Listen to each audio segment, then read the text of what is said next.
Glorieux Père, Seigneur des Seigneurs, va les voir, Dieu Tout-Puissant, Créateur de toutes choses, nous te bénissons et élevons ton Saint-Nom aujourd'hui.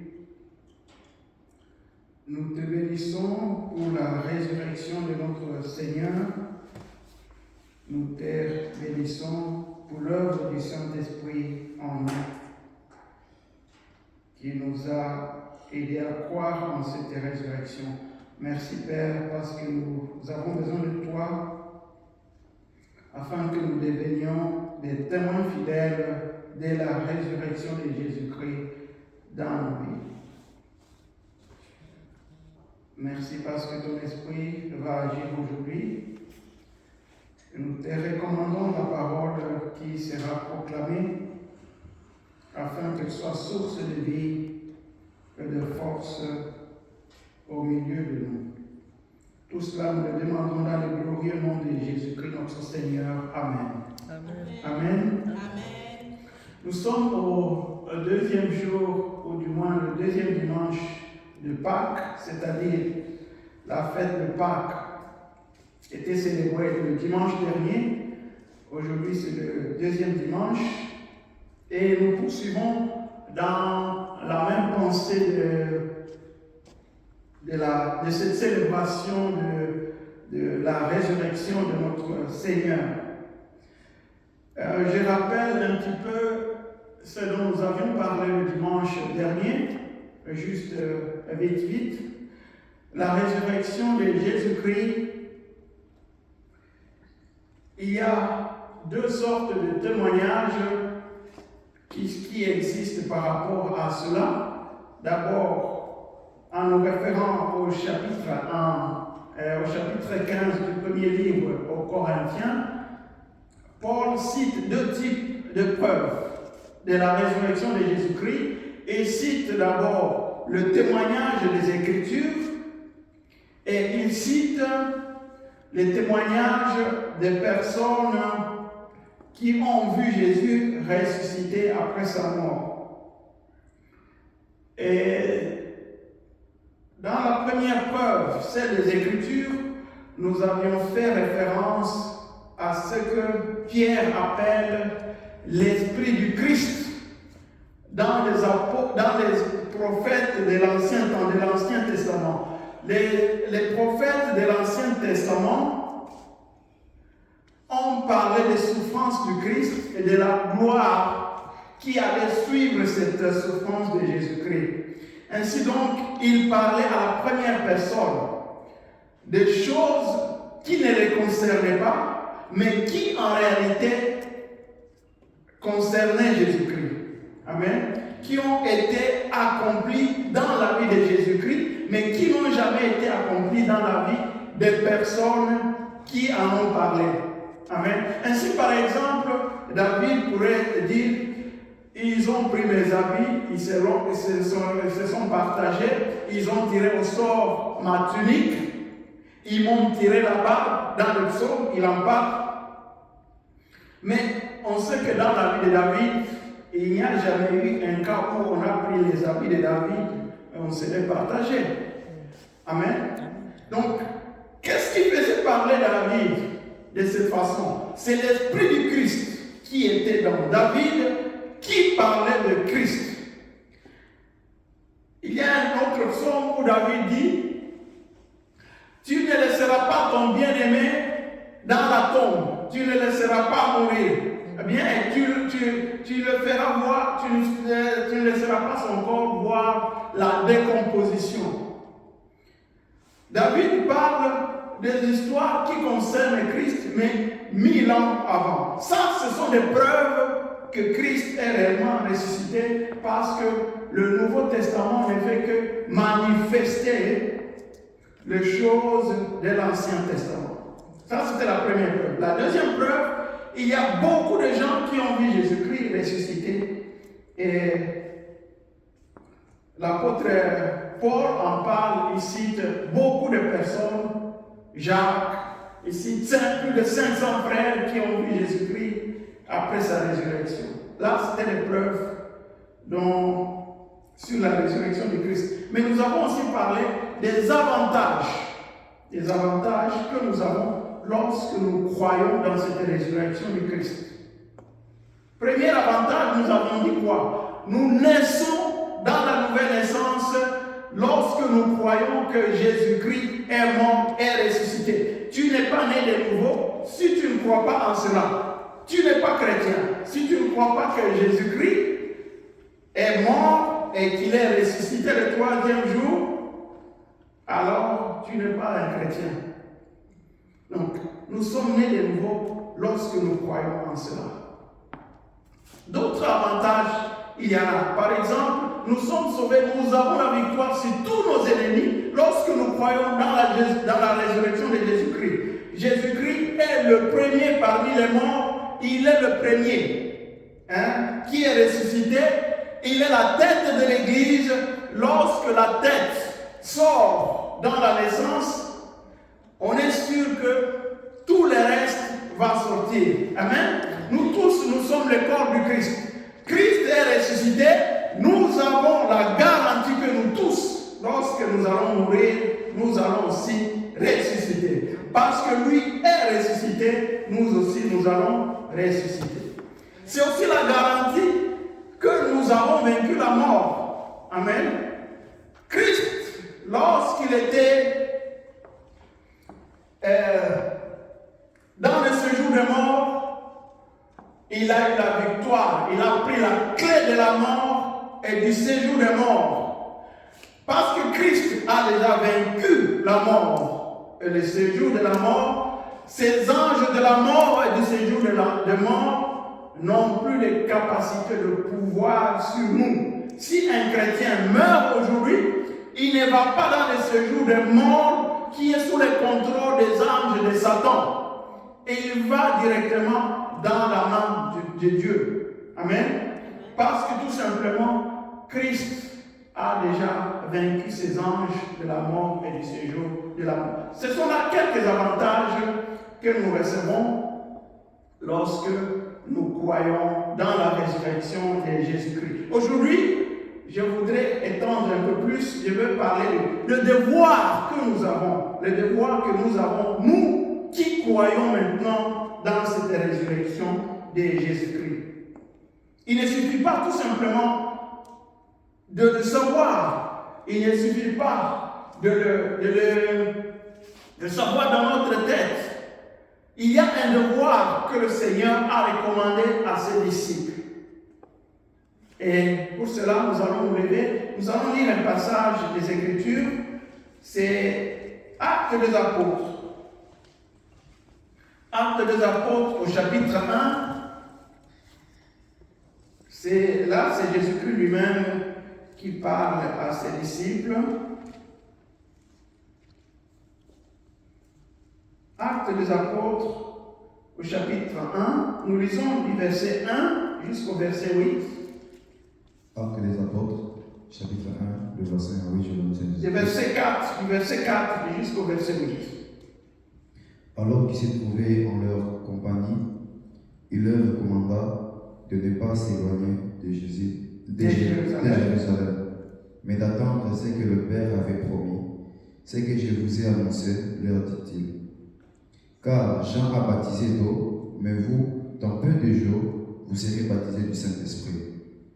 Alors que les apôtres étaient réunis, ils lui demandèrent, Seigneur, est-ce à ce moment-là que tu rétabliras le royaume pour Israël?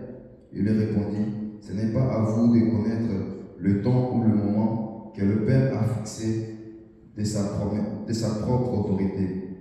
Mais vous recevrez une puissance lorsque le Saint-Esprit viendra sur vous, et vous serez mes témoins à Jérusalem, dans toute la Judée et dans la Samarie, jusqu'aux extrémités de la terre. Amen. Amen. On peut s'asseoir. D'abord, nous devons faire remarquer une chose ici. Jésus est en train de dire au revoir à ses disciples avant de s'en aller au ciel. Et il leur dit, vous avez vu les choses qui se sont passées. Maintenant, je vous recommande vous devez être mes témoins. Restez ici à Jérusalem afin que vous receviez d'abord une puissance, le Saint-Esprit qui viendra sur vous, alors vous serez mes témoins. Les disciples posent à Jésus-Christ une question. Est-ce en ce moment-là que tu vas rétablir maintenant la royauté, le royaume d'Israël? Voyez-vous, nous avons parfois des priorités qui ne sont pas les priorités du Christ. Lui veut leur parler de quelque chose de très important qu'ils doivent faire actuellement, mais eux, ils pensent à la royauté et au rétablissement de la royauté d'Israël. Jésus cherche maintenant à mettre en place un système qui réorganise leur façon de penser, leur façon de mettre les priorités. Il dit, cette histoire de rétablissement du royaume d'Israël, ça ne vous concerne pas, c'est Dieu le Père lui-même qui sait quand exactement cela va se passer. Mais vous maintenant, vous devez rester ici, vous aurez la puissance du Saint-Esprit et vous serez mes témoins. Voyez-vous, parce que vous avez vu les choses qui se sont passées, vous qui croyez en moi, qui avez vu ma mort et qui avez vu ma résurrection, maintenant vous devez être des témoins. Ça, c'est le devoir de tous ceux qui ont cru en Jésus-Christ. Le devoir de nous tous qui croyons en la mort et dans la résurrection de Jésus-Christ, être des témoins. Cette parole ne s'adresse pas seulement aux apôtres de l'ancien temps, mais ça s'adresse exactement aussi à nous aujourd'hui. Nous sommes appelés à devenir le témoin de la résurrection de Jésus-Christ.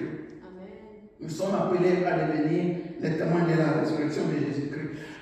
Les apôtres de Jésus-Christ l'ont démontré. Tu ne peux pas assister à quelque chose de si étonnant, voir un mort crucifié, tu le revois encore vivant 3 jours après et tu ne peux pas rester calme. Tu ne peux pas ne pas vivre comme si c'était juste quelque chose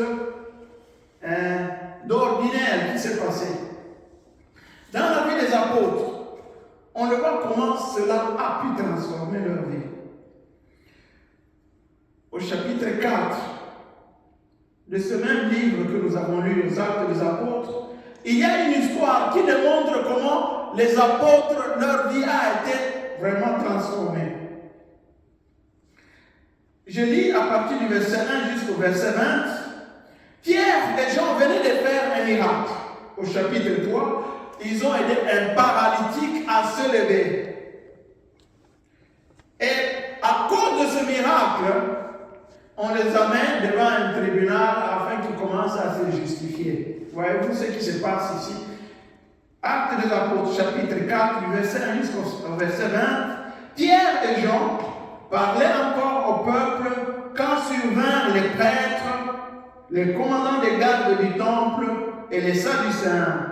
Ils étaient excédés parce que les apôtres enseignaient le peuple et annonçaient la résurrection des morts dans la personne de Jésus. Ils étaient excédés, les ennemis de Jésus étaient excédés de voir que les apôtres enseignaient, annonçaient la résurrection des morts dans la personne de Jésus.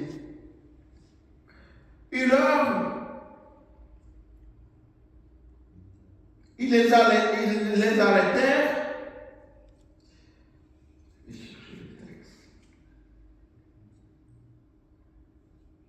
Ils les arrêtèrent et comme c'était déjà le soir, ils les mirent en prison jusqu'au lendemain. Donc ils les ont mis au cachot. Cependant, beaucoup de ceux qui avaient entendu la parole crurent. Ceux qui portaient le nombre des hommes à 5000 environ. 5000 personnes ont cru en Jésus-Christ. Le lendemain, les chefs du peuple, les anciens et les spécialistes de la loi se rassemblèrent à Jérusalem avec le grand prêtre Anne, Caïphe, Jean, Alexandre et tous ceux qui étaient de la famille du grand prêtre. Ils firent comparaître Pierre et Jean au milieu d'eux et leur demandèrent: par quel pouvoir, par quelle puissance ou quel nom avez-vous fait cela? Avez-vous fait le miracle que vous avez fait? Alors Pierre, rempli du Saint-Esprit, leur dit: chef du peuple et ancien d'Israël, on nous interroge aujourd'hui sur un bienfait accordé à un infirme, afin que nous disions comment il a été guéri. Sachez-le bien, vous tous, et que tout le peuple d'Israël le sache, c'est par le nom de Jésus-Christ de Nazareth, c'est lui que vous avez crucifié et que Dieu a ressuscité. Oui, c'est par lui que cet homme se présente en pleine santé devant vous. Jésus est la pierre rejetée par vous qui construisez et qui est devenue la pierre angulaire.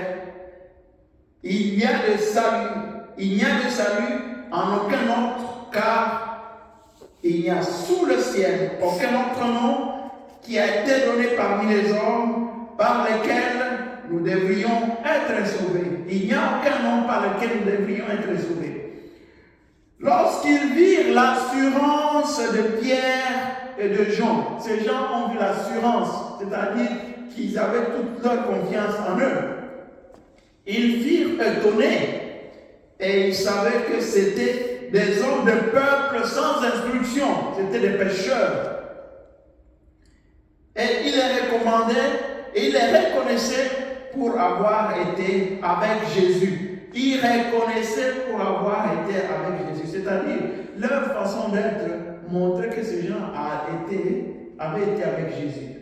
Mais comme ils voyaient d'abord, ils voyaient debout avec eux l'homme qui avait été guéri, ils n'avaient rien à répliquer. Il y a un miracle qui est juste devant eux, ils ne pouvaient pas faire autrement, donc ils ne pouvaient qu'accepter.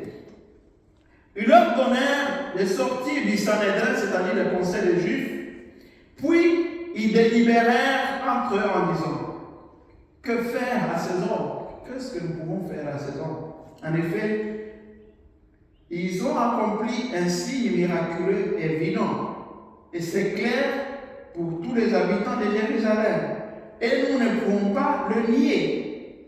Mais afin que cela ne se prolonge pas, ne se propage pas davantage parmi le peuple, défendons-leur avec menace de parler désormais à qui que ce soit en ce nom-là. Il veut demander aux gens qui ont vu ce que Jésus a fait de ne plus parler dans le nom de Jésus. Alors, il les appelait et leur interdirent absolument de parler et d'enseigner au nom de Jésus.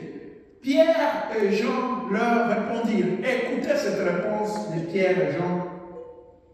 Est-il juste devant Dieu de vous écouter, vous, plutôt que Dieu? Jugez-en vous-même. Quant à nous, nous ne pouvons pas ne pas annoncer ce que nous avons vu et entendu. Voyez-vous cette réponse? Quant à nous, nous ne pouvons pas ne pas annoncer, nous ne pouvons pas ne pas témoigner de ce que nous avons vu et entendu. Ce que nous avons vu est si grand, tellement immense que nous ne pouvons pas nous taire par rapport à ça. C'est la réponse des gens qui ont vu Jésus mourir et qui ont cru dans sa mort et en sa résurrection. Voyez-vous, nous sommes des chrétiens. La raison pour laquelle nous sommes des chrétiens, et Romains 10, 9 le dit clairement, si tu reconnais publiquement de ta bouche que Jésus est Seigneur, et si tu crois dans ton cœur que Dieu l'a ressuscité, tu seras sauvé. Si tu crois dans ton cœur que Christ est mort et qu'il est ressuscité d'entre les morts, alors tu es sauvé. Nous ne pouvons pas nous taire par rapport à la réalité de la résurrection de Christ. C'est très important que nous puissions comprendre cela. que nous puissions le manifester. Donc, il nous est appelé, à nous tous qui croyons dans la mort et dans la résurrection de Christ, d'annoncer cela, de manifester cela. C'est parce que Christ est mort et qu'il est ressuscité que nous avons en fait la puissance. La foi en cela fera de nous des gens capables même de faire des miracles. Amen. Et la parole de Dieu dit, voici les miracles qui accompagneront ceux qui auront cru. Nous ne sommes pas peut-être appelés à faire des miracles visibles que les gens pourront voir, mais notre propre vie, une vie de résurrection pourra manifester que Christ est réellement ressuscité. Voyez les apôtres, le premier témoignage des apôtres de la résurrection de Christ, c'est que les gens en les regardant, ils voyaient que ces gens ont été avec Jésus. Nous tous aussi aujourd'hui, les gens en nous regardant, ils doivent être capables de dire, ce monsieur-là ou cette dame-là croit réellement dans la mort et dans la résurrection de Christ. Par quoi? Par sa propre vie. Amen. Nous sommes appelés à manifester, à témoigner de Jésus-Christ par notre vie propre. Les miracles peuvent être possibles. Et des miracles, peut-être, nous pouvons les faire, même sans le savoir. Vous allez prier, les choses vont se transformer, les personnes seront guéries. Peut-être tu n'en seras même pas conscient. Effectivement, des miracles se font chaque jour. Lorsque les gens crient, lorsque les gens croient en Jésus-Christ, croient dans sa mort et dans sa résurrection, des miracles se font chaque jour et nous les voyons. Mais notre propre vie doit être le premier témoignage que nous devons présenter au monde, afin que les gens voient que réellement Christ est mort et ressuscité pour nous.